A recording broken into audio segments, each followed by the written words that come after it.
Hi guys. So we're not going to get started yet. I'm just going to get it all set up here, okay?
Okay, hi everybody.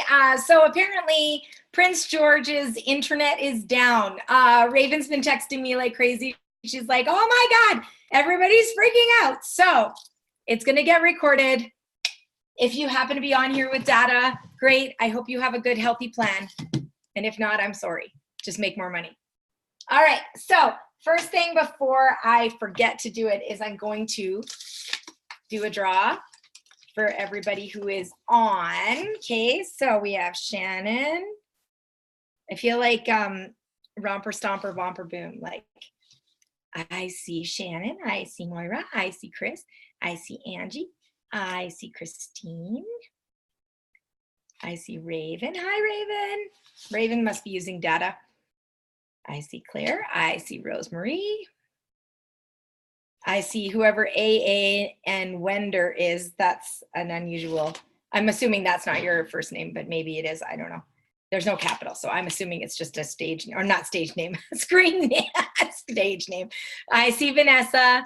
Who else is on here? Oh, Anna, there you are. Okay. I figured that wasn't actually your name, but, and I see Galaxy S10. Who's Galaxy S10? I wonder who that is. I don't know. I'm going to unmute you. Who's Galaxy S10? Who just came on here? Oh, Susan, there you are. Now I see your name. That was funny though. Okay, I see Sabrina. Hi. So you guys don't have to keep your video on. You don't have to keep your volume on, but I am going to ask you to participate in a second too. So, you know, all right. So I'm going to remind me to do the draw at the end, but I just wanted to write down the names so I didn't forget. And just in case anybody else pops on, but we'll get started because like Nadia said, if you are early, then you are on time. So today we're going to be talking about how you use your fears to get your goals done. And sometimes what we do is we do the opposite and we look at fears as something that we're supposed. Can you guys all hear me okay, by the way?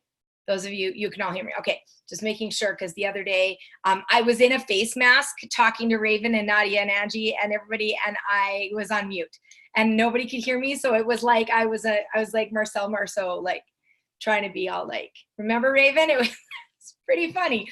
So I'm gonna tell you a little story, and for those of you in my unit, I know you've heard me tell this story before, but I'm gonna tell you anyway, if you were on the Zoom call that we did. So in about I think it was, I don't have the date written down, in the 1800s, okay?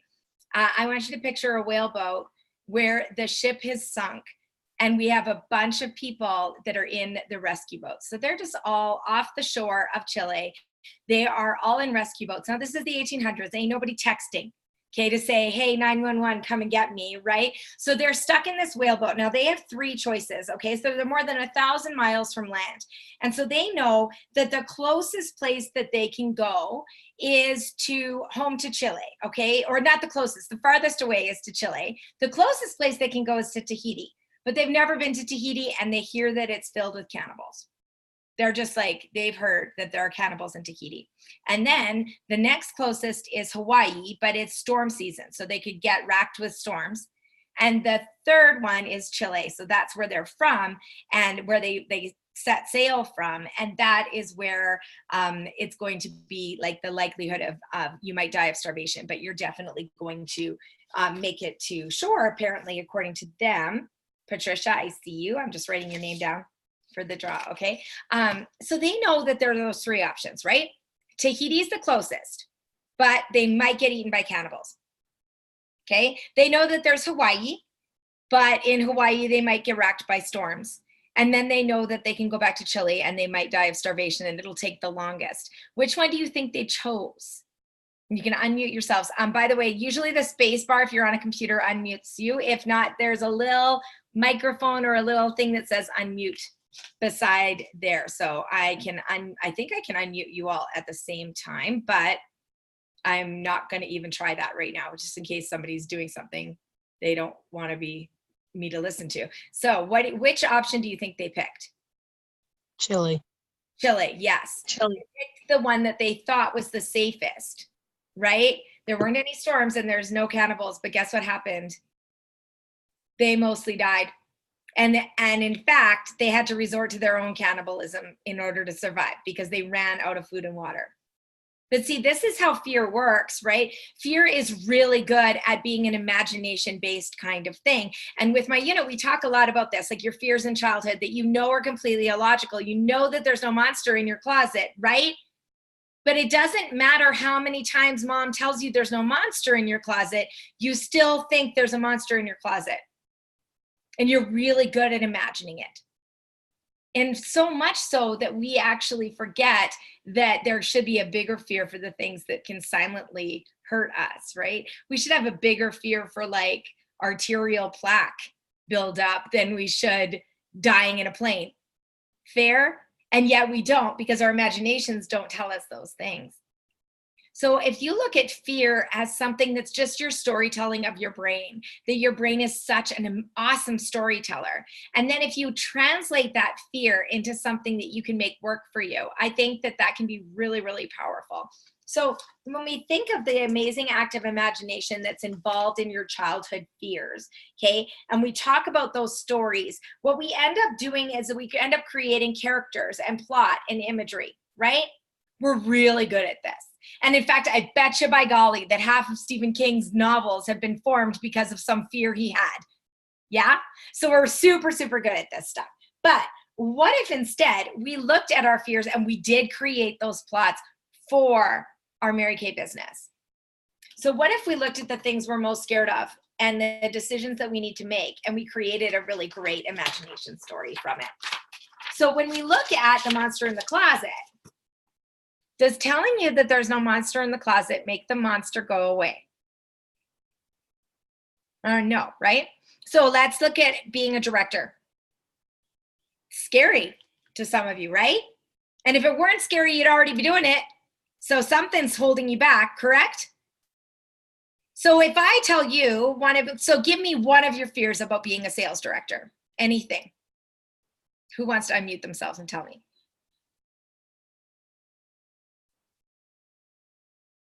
Anyone? Bueller? Unable to keep my team motivated. Perfect. Okay, so like you're unable to keep your team motivated and you can't make production and then everyone hates you, right? Usually it's all going to relate to everybody's going to end up hating you. This is usually how this works. Okay, so I could say to you, Sabrina, oh goodness, don't worry about that. Yeah, and I'd say it's easy for you to say. Does it make it better? No. No. If I say, oh, it's fine, we'll cross that bridge when we come to it. Does it make it better?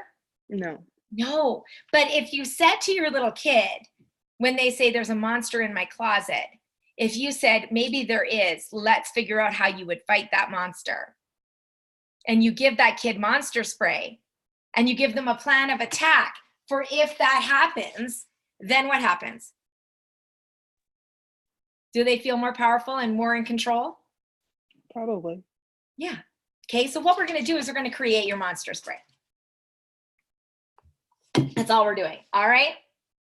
So Seneca says, and he was a famous Stoic. So we're going to look at Stoic philosophy, which is really a lot of things to think about, but you don't need to worry about that word. All right. Remember, I'm a humongous nerd. So if you don't know me yet, you do now. I'm a massive nerd and I really love TED Talks. And so these are from a few different TED Talks sort of spliced together. And I'll share the links when I send out the video. But Seneca says we suffer more in imagination than in reality. We suffer more often in imagination than in reality. Now, do you think that's probably true? That we suffer more in imagination? So the monster in the closet, if that's not even real, they're suffering a lot for that. The people in the boat suffered a lot for their imagination. This is, by the way, what ended up being part of the precursor of the plot for Moby Dick. Was that, right? That concept. And so if we think about that, then what we're going to do is we're actually going to premeditate the evils. We're going to look at it as though we're trying to make a big decision. And you can use this for every aspect of your life, whether it's something that you're trying to make a decision about, which is fair, or something that you already have had happen to you that you're feeling is in your way or frustrating for you.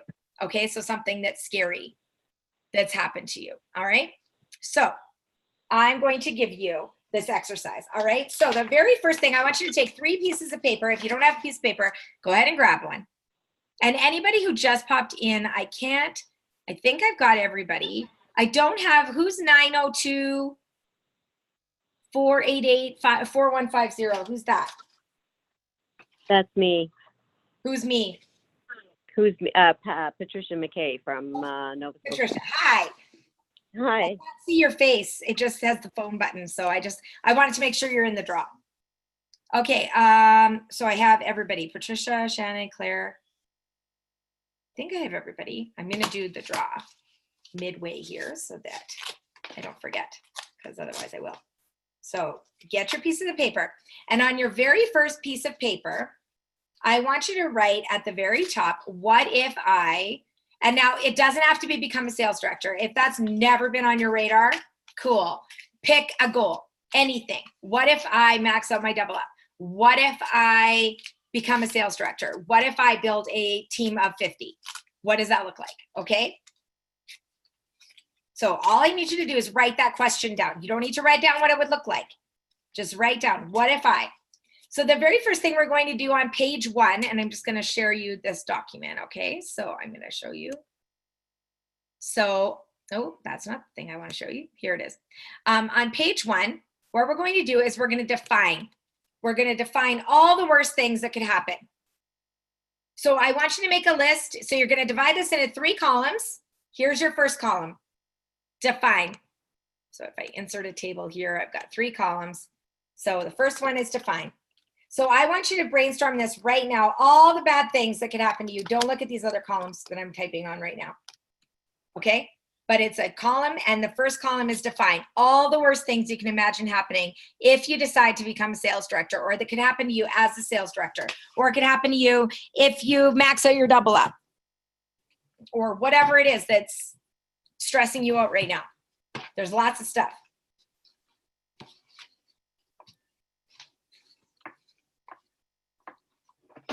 I'm texting my son because he has his TV on upstairs, or his phone on, and it is too loud.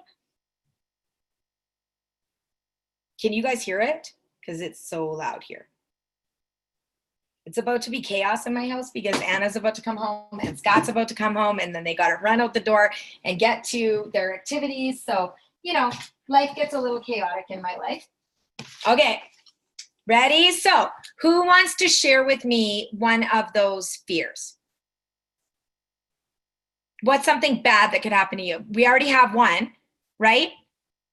You might not make production. What's another fear that you might have about becoming a sales director?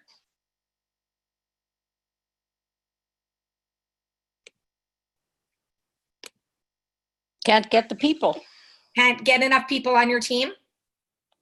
and keep the people and get the money, keep the money. Okay, so those would be different ones. So keep going down. What else?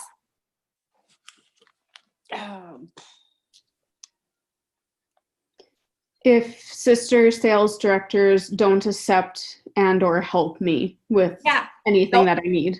they'll all hate you, remember. Most of these are going to relate to, and everybody's not going to like me, right? Okay, so you're going to be isolated.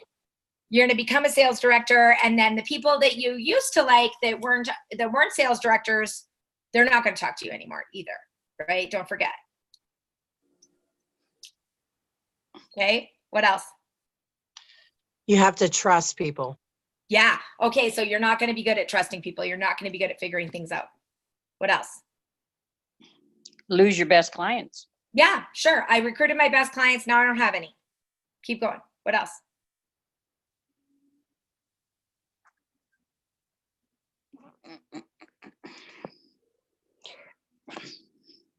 Think about how much time you think it is to be a sales director. What do you think in your life would suffer? What do you think would happen? What are your fears, right? Like, I mean, not the optimistic stuff, not the good stuff, just the bad. Balance. Pardon? You wouldn't have any balance, right?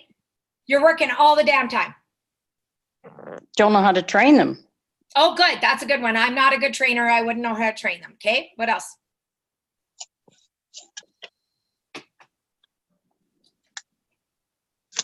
Motivation. How to motivate them? How to Yep. motivate me? Good. So I wouldn't know how to motivate myself and I wouldn't know how to motivate them. Anybody else have any others? I don't feel like I'm a leader as of yet.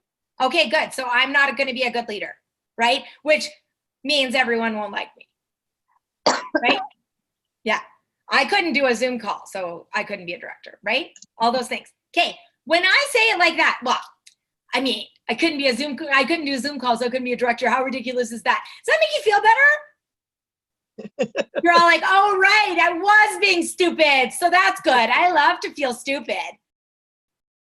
Does that make you feel like you can totally conquer this and you're ready to go do it?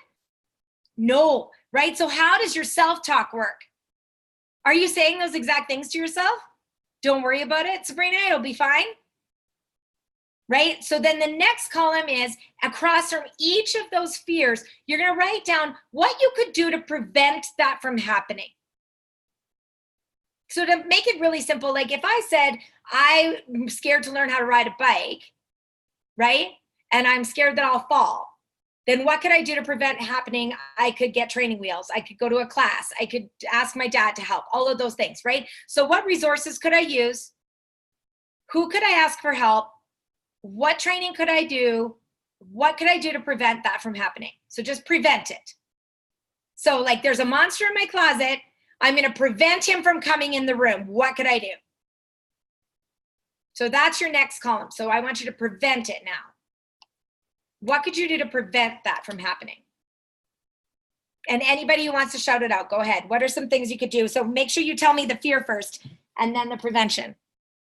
I really need like a little bag or something here. Hang on. I can't do a draw when all the tickets are all over my table. I'm like, this isn't working. Mary Kay bag to the rescue. Okay. Who's getting a present? Anna is. Anna, make sure I have your address, okay? So send me your address and I'll pop something cute in the mail for you. You can do it in a private chat on the Zoom call or you can just message me on Facebook. All right. Give me a prevention. Keep working. Oh, sorry, failure to find people. You have to keep working, keep going full circle to get more people. Keep going, keep going. You can't stop. Okay, so then with that fear, then part of that prevention is that I know that I have the tools to continue to find new customers. Okay. That's prevention, right? Mm-hmm. Okay, give me a couple others.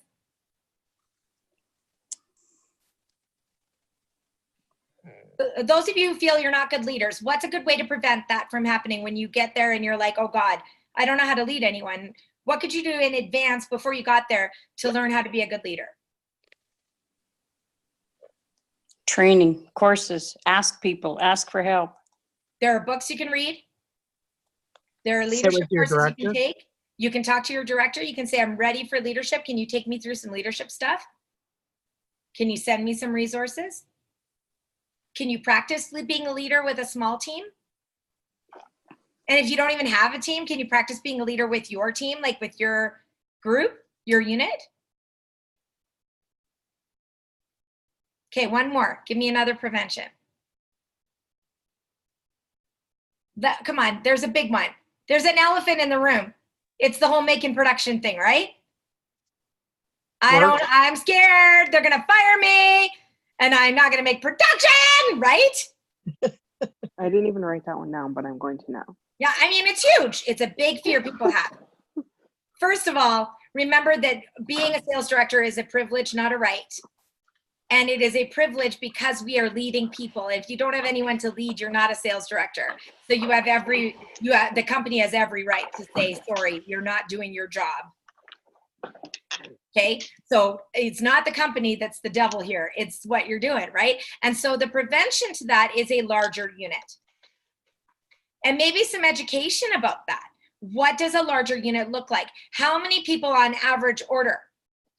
So that you don't have those weird expectations. You know, when you talk to consultants, Angie, Raven, you guys know this. You talk to a consultant and she says, oh, it'll be fine for double up. I have a party booked on the 20th. And you're like, she's going to order $4,000 in this party. And like, what if it cancels? We have this insane optimism with our unit. Like those 3 people in our unit are going to do huge things. And then what if they don't? But that's not how you can prevent that. You can prevent it from having a bigger team going in. So you can prevent worrying about DIQ by having a bigger team going into DIQ, correct? And you can prevent having an issue with your team when you're in directorship by having a bigger team in directorship. So that's, again, building your unit and building your size. Okay? Now keep working on these lists because we don't have lots of time. So don't worry about it finishing it on the call. You can finish it on your own as well. We're going to go to the next column, which is repair. So this is the monster came in. Now what? So you are a sales director and you've got a month where nothing is happening. And you are trying to raise the dead and everybody has gone away to Mary Kay Heaven in your unit. You have nobody to work with and you're like, what the hell do I do now? What do? Go. What's the repair? Write them down. Against those fears, what could you do to repair them if it happened? What resources could you use? What tools could you use? Who would you ask for help? Your director, and you would also get out there working, getting in front of faces. Yeah. And And like getting your new fear is that people. you recruited all your best customers. Yeah. Then what could you do if all your best customers have been recruited and there's nobody? What would you do? Get new customers. You know, I mean, these things seem like no brainers, but they do hold us back. Yeah. You know, and it holds all of us back, guys. Right? As the course of being a national sales director.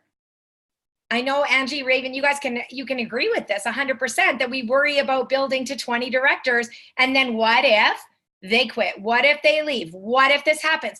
And I remember even at Fiona's retreat this last 2 weeks ago, and Doreen Bergeraff was there. That's her mom. She's an an emeritus. And she goes, so like you're saying you don't have the ability to build directors after you would have built 20?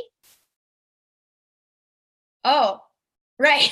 So if the monster came in and everybody quit, could I not build new ones? Because I already built them before, so I know what to do. See how those limiting beliefs can get into your brain? It's very easy to do. Okay, so that's page 1. So that is your define, prevent, and repair. Page 2, and you can just flip it over if you want. Page 2 are what are the benefits to a partial success? What are the benefits to a partial success? So let's say, so a partial success could be that you don't make it through DIQ, right? So what are the benefits to that? What would happen? What are the good things? Another partial success could be that you do become a sales director, you don't maintain your team, maybe you don't have a big enough team to begin with, maybe you have health issues, whatever, and then you lose your directorship. What are the benefits that could happen from that?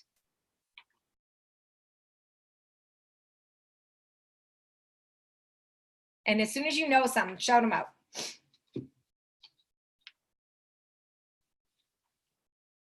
What are the benefits of an attempt or a partial success? Growth. You're not where you used to be. Yeah, and in what ways? You could do it again. You've done it before, so you could just rebuild. So those skills wouldn't leave you, No. correct? So that's a really good thing to write down. The skills I build will never leave me. And you might have broken some belief barriers. Yes, right? I have changed the way I think about a goal or I think about something that seemed insurmountable. What else? You have people to start again with. You have that base. You have a bigger team than you had before. Yeah? Mhm. What else? Would you have a bigger customer base if you were going through DIQ or directorship? Because you're in energy, right? So then you're going to create a bigger customer base, which equals bigger reorders regardless. Like, what do you think happens if the monster comes in and you lose your directorship? Do you think we like throw rocks at you and line you up? No, right? I mean, like legit nothing happens. Like, what do you say to somebody when you recruit them and they go, well, what if I'm not good at this? Then you're not good at it. You're like, there's no pink mafia. You know, we don't ostracize you. We don't shun you. Pick you up, dust you off, and say, try Yeah. again or not. And maybe it's not for you. And that's the other thing. What are the benefits to a partial success? Maybe you learn it's not for you and you can take it off the plate and then never have to worry about it again. And never have to think you're not successful because you're not whatever you think you're supposed to be. Fair? Because we do that to ourselves, don't we? We think, oh, I'm supposed to be this or I'm supposed to be that. And then when we're not, then that weighs on us. But what if it didn't have to? Sorry, I'm just muting some because there's noise in the background there. Okay, I think we've muted everybody. So you're gonna have to unmute yourself if you need to. Okay, so the worst things that happen here, we've got no one orders, people don't like you, maybe your meetings suck. Nobody comes to your meetings. You're just sitting there in the room all by yourself, crying. You've missed production. You fail as a director. You're not good at leading people, all of those things. How we prevent those things is that we're looking at that monster spray. We're looking at like, how would we barricade the door? What would we do to make sure that we can build that team? Okay. So we're building a team of 15 people. What does that look like? Okay. And then what are the benefits of a partial success is your next page. Oh, sorry. It's define, prevent, repair. Then we build a team of 15 people or whatever. You don't finish DIQ. What are the benefits of this? Let's say you become a sales director and you never make it to Cadillac. You stay at Grand Achiever forever. Is that probably better than the car you currently drive? Because I'm pretty sure yours isn't free. Is it probably better to get there? And then page 3, what is the cost of inaction? Too often we worry about the cost of what happens if I get there. But what's the cost of you not moving? So let's go back to those big fears. No one's ordering. Guess what, hun? No one's ordering right now.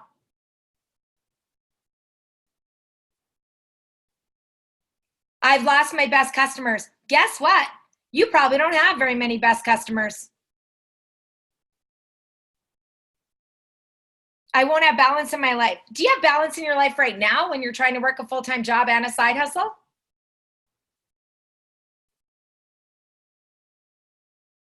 Do you not agree that you probably would be a little bit less stressed if you could work this job and nothing else in a flexible way? What is the cost of not moving forward? Because we're so worried about the cannibals that we forget we can starve to death in the boat. And right now you're starving to death in that boat. You're about to eat each other and you don't even know. And what creates people doing that to themselves? What creates people saying things like, well, I don't know, I tried, I failed. Did you really? Or did you stay in the boat, swimming for shore, paddling frantically for a shore that's farther away than the easier option that's closer by? And guess what, guys? There were no cannibals in Tahiti. That was a made-up story. Could you imagine getting to the pearly gates and finding that out? And being like, are you kidding me? I let Bob eat me? And there weren't even cannibals? What if they'd spent all that time in the boat on their way to Tahiti, planning how they would go against the cannibals when they got to shore? What if they decided to unify together? What if they created a plan of action and attack? What if they decided that they weren't going to let the fear get in the way, but they were going to let the fear fuel them to proactive thinking? Going like this doesn't work. You've been doing that. It doesn't work. Oh, it'll be okay when I get to Director Carol says so. That's not working for you. You're still here, stuck. But what if you could decide that you know what could happen? You know all the bad crap. And you say, yeah, cool, but I have the tools to fight that stuff. And if I don't fight it well enough, and it still comes in, because it does, sometimes our circumstances get in the way regardless, right?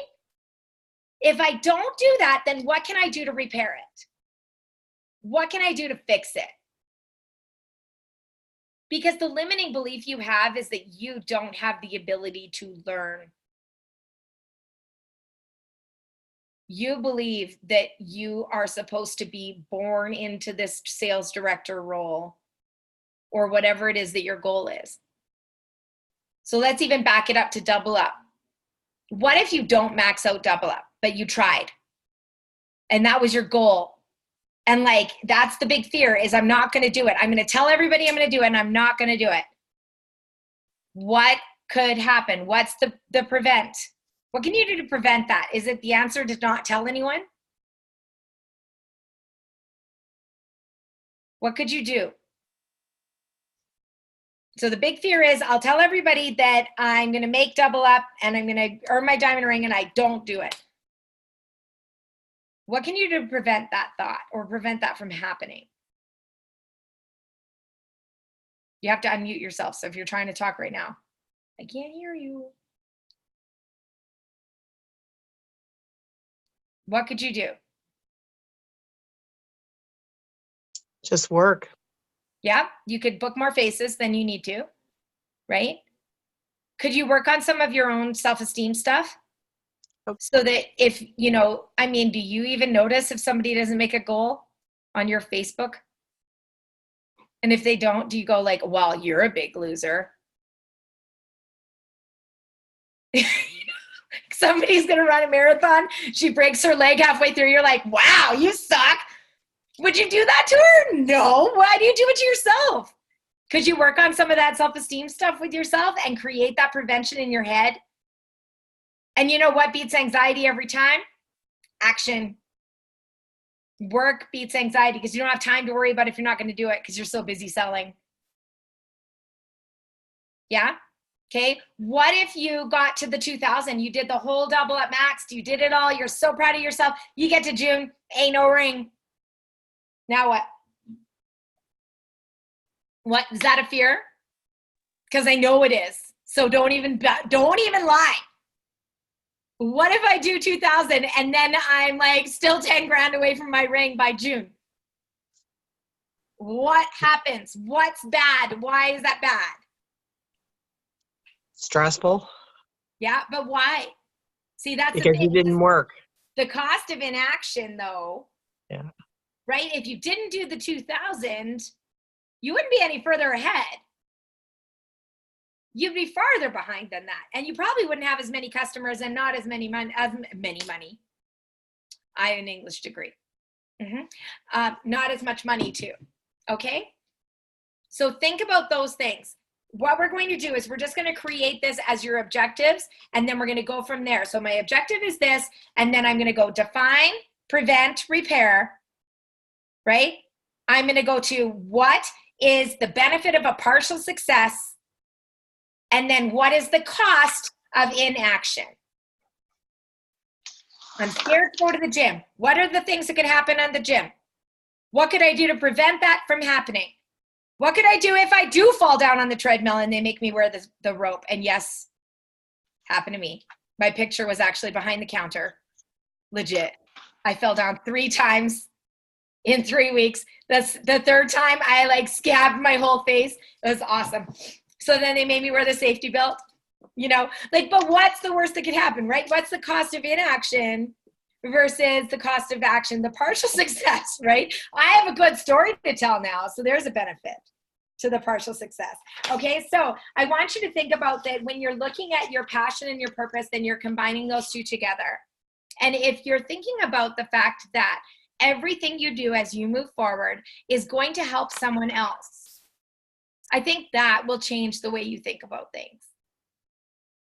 The cost of inaction for not selling an eye patch kit is that some poor girl that is on your Facebook got to walk around with puffy eyes. I am sad for her. She needs them. The partial success is that you now have 10 customers that love it. So think about those as you work forward. And I really want you to think about that what the cost of inaction is killing you, right? And that we suffer more in imagination than in reality. Okay? So don't let your imagination kill you. Use it to your advantage. You are good at imagining things. And if you were able to believe in the tooth fairy for years and years and years, then you can believe in yourself now. And you can understand that you have the tools and the capability. And if you don't have them, that you can find them. My dad always says the stupidest people in the world are those who do not use their resources. And I'm so proud of you guys for using yours tonight. So have a great night. And yes, I will. I've got this recorded, so I will make sure that it gets loaded up. And Anna, make sure I get your address. And we're good to go. All right. Whoops. I don't know what just happened there. Okay. The chat opened up here. Okay. I will talk to you guys soon. Have a good night. Bye, everybody.